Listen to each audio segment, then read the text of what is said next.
Olá, querido aluno, querida aluna do quarto ano A. Estamos começando mais uma aula de geografia. Vamos pegar o livro, abra o seu livro lá na página 103, que é onde nós vimos na última aula sobre os setores da economia. Vimos sobre os 5 setores: o setor primário, secundário, terciário, quaternário e o quinário. Em cada um deles nós vimos exemplos ali. E na página 104 tinha atividade para você fazer, né? Você teria que fazer ali a sua resposta pessoal. Mas na número 5, por exemplo, o que a gente poderia ter colocado em cada um daqueles setores ali? No setor primário, por exemplo, agropecuária, né? Agricultura e pecuária. No setor secundário, construção civil. No setor terciário, comércio, né? No setor quaternário, tecnologia da informação, ramo de informática, tecnologias, né? E no setor quinário, as ONGs e os serviços de socorro, né? E na número 6, você teria que preencher ali aquele gráfico. Então, este gráfico eu estarei olhando na atividade, na foto que você mandou, algumas eu já olhei. Então, aqui você teria que responder. Agora vamos passar para os direitos do trabalhador. Nós tivemos aí, dia 1º de maio, alguns dias atrás, o Dia do Trabalho, o Dia do Trabalhador, né? Então, hoje nós vamos falar mais um pouco sobre os direitos do trabalhador. Acompanhe comigo a leitura, aí no seu livro mesmo. Na história do Brasil, muitos grupos sociais contribuíram para que o país fosse o que é atualmente. E aqui nós temos dividido em 3 gravuras ali, 3 quadrinhos. Vamos ler. No primeiro, inicialmente no século XVI, os indígenas trabalhavam para os portugueses como escravos, cortando e transportando madeira até o litoral, para ser enviada a Portugal. Então, eles enviavam madeira lá para Portugal. Algum tempo depois, africanos foram obrigados a trabalhar como escravos na produção de cana-de-açúcar, nas minas, nos serviços domésticos e em todas as áreas onde o trabalho fosse necessário. Então, toda a mão de obra nessa época era feita pelos africanos. Depois, no século XIX, com o fim da escravidão, o trabalho assalariado, ou seja, pago em dinheiro, passou a ser praticado mais intensamente. A partir de então, o país se fortaleceu economicamente por meio do trabalho assalariado e da produção crescente, né? E aqui no Você Sabia tem uma curiosidade, porque a palavra salário, de onde vem essa palavra? Vem do latim salarium e significa pagamento com sal. Isso mesmo, na Roma antiga o sal ele era raro e por ser raro, de muito valor, ele podia ser trocado por vestimentas, armas e alimentos e também usado como pagamento pelo trabalho realizado por alguém. Então a pessoa ia lá, realizava o trabalho e era pago com sal, né? Por isso o nome salário. Hoje em dia, na língua portuguesa, o salário refere-se à remuneração em dinheiro recebida por um trabalho prestado por um empregado. Muito interessante, né?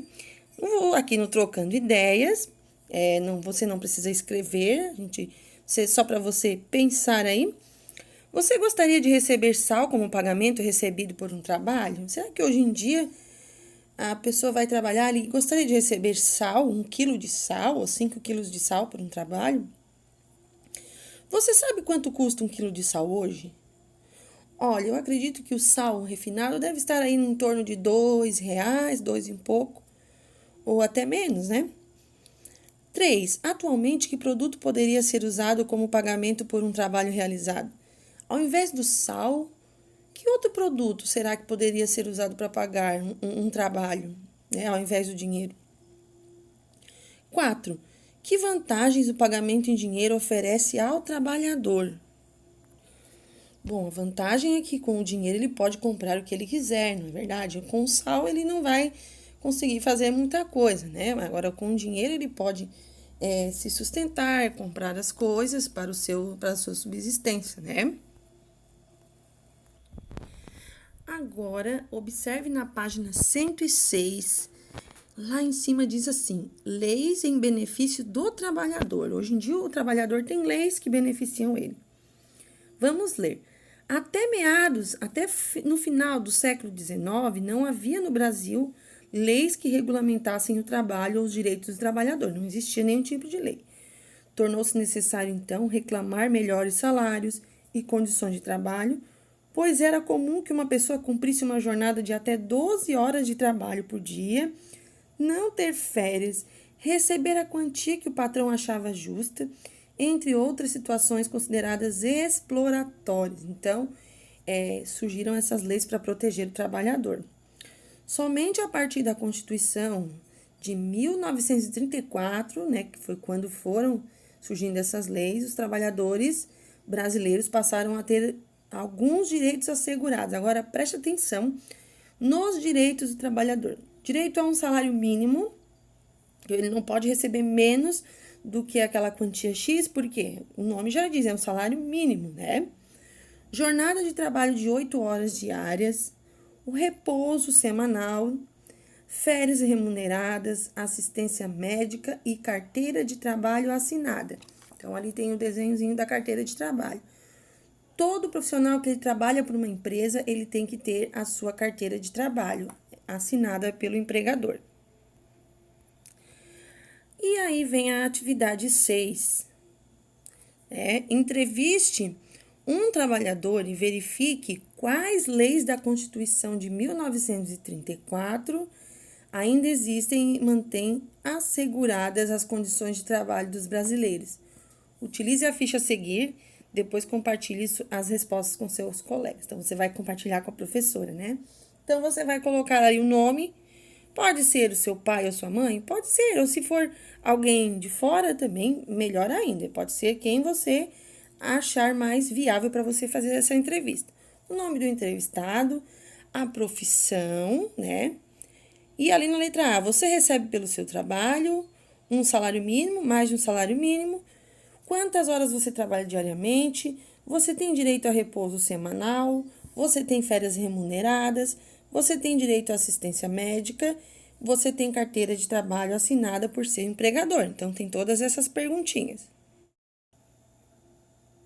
Então, querido e querida, nesta aula de geografia, a sua atividade será, então, fazer aquela página 106, atividade 6, né? É sobre a entrevista de um trabalhador, né? Falando sobre as leis em benefício do trabalhador, certo? Você faz a atividade e envia a fotinho para mim.